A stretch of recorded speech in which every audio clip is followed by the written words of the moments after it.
अस्सलाम वालेकुम दोस्तों, जैसा कि हम मोटापे की वजूहात पे बात करते आ रहे हैं तो आज हम इसी टॉपिक को आगे बढ़ाएंगे और आज हम बात करेंगे एक बहुत ही अहम मसले पे, एक बहुत ही अहम बीमारी पे जिसका नाम है प्राडर-विलाई सिंड्रोम। प्राडर-विलाई सिंड्रोम जो है ये एक ऐसा मर्ज़ है जो वैसे तो आपको बहुत कम नज़र आता है, एक रेयर डिजीज़ है, यानी बहुत कम होने वाली बीमारी है, लेकिन ये आपको जब किसी में नज़र आती है तो ये बचपन से ही मोटापा जो है उस मरीज़ के अंदर आपको नज़र आना शुरू हो जाता है जिसके अंदर ये बीमारी होती है, प्राडर-विलाई सिंड्रोम। तो आप देखेंगे अपने फैमिली में भी कुछ बच्चे ऐसे होते हैं कि जो बड़े होते हैं, आप उनको कहते हैं जी आपका वज़न बहुत ज़्यादा है, आप खाते बहुत ज़्यादा हैं, तो उनके घर वाले या उनके लवाकिन आपको बताते हैं कि ये तो बचपन से ही ऐसे है, ये बचपन से ही बहुत हेल्दी है। तो बचपन से ही हेल्दी होना, बचपन से ही मोटापे का शिकार होना, इसमें प्राडर-विलाई सिंड्रोम जो है इसको एक दफ़ा ज़रूर देखना चाहिए कि उस बच्चे को या उस जो है इंसान को जो अब बड़ा होके और बचपन से ही मोटापे का शिकार था और अभी भी मोटापे का शिकार है,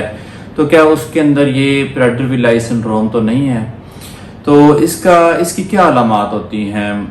ऐसा जो बच्चा होता है वो आप देखेंगे कि शुरू से ही बहुत ज़्यादा खाएगा, यानी उसके जो भूख है वो भूख नहीं मिटेगी, वो बार बार खाएगा, मुख्तलिफ किस्म की चीज़ें खाएगा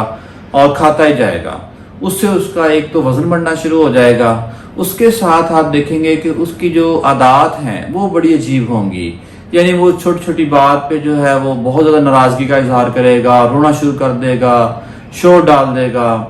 और इसके बाद अगर आप उनको जब स्कूल का टाइम आएगा या पढ़ने का टाइम आएगा, वहाँ भी उसको बहुत सारे मसाइल का सामना करना पड़ेगा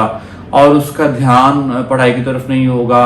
लर्निंग की तरफ जो है उसका रुझान नहीं होगा। और इसके अलावा जो है आप देखेंगे कि ऐसे बच्चे जो हैं उनके सोने और उठने का जो टाइम है वो टाइम टेबल भी बहुत ज़्यादा ख़राब होगा, उसकी आदतें जो हैं वो आम बच्चों से मुख्तलिफ होंगी, वो दूसरों के साथ घुल मिल के रहना जो है ये उसके अंदर ये आदत डेवलप नहीं हो सकेगी, वो थोड़ा अलग थलग रहना पसंद करेगा। और ये चीज़ें आपको जो है ना वो ऐसे बच्चों में जो कि प्राडर-विलाई सिंड्रोम की वजह से मोटापे का शिकार होते हैं, ये आपको और अलामात भी उनके अंदर नज़र आती हैं मोटापे के अलावा। ये होती क्यों है, ये हमारे अंदर 46 क्रोमोसोम होते हैं, तो जो क्रोमोसोम नंबर 15 होता है उसके अंदर एक छोटा डिफेक्ट आ जाता है जीन्स के अंदर, तो उसकी वजह से उस बच्चे को जो है उस इंसान को ये प्राडर-विलाई सिंड्रोम हो जाती है। अगर हमें किसी पे शुबा हो तो हम क्रोमोसोम उसका जो है ना जेनेटिक एनालिसिस करवा लेते हैं, जीनोम करवा लेते हैं, उसके सारे जो क्रोमोसोम्स हैं वो चेक कर लेते हैं और चेक करने से हमें ये पता चल सकता है कि इसके अंदर वो क्रोमोसोम नंबर 15 के ऊपर प्राडर-विलाई सिंड्रोम का जो जीन है वो डिफेक्टिव आपको मिल रहा है और इससे आप जो है ना वो उसके इलाज की तरफ जा सकते हैं। इलाज की बात करें तो ये बहुत ही मुश्किल बीमारी है और क्योंकि ये विरासती है, जीन्स में आई है, तो इसका वैसे दवाइयों के ज़रिए इलाज मुमकिन नहीं होता, लेकिन हम उसको सपोर्टिव अपना रोल प्ले करके, यानी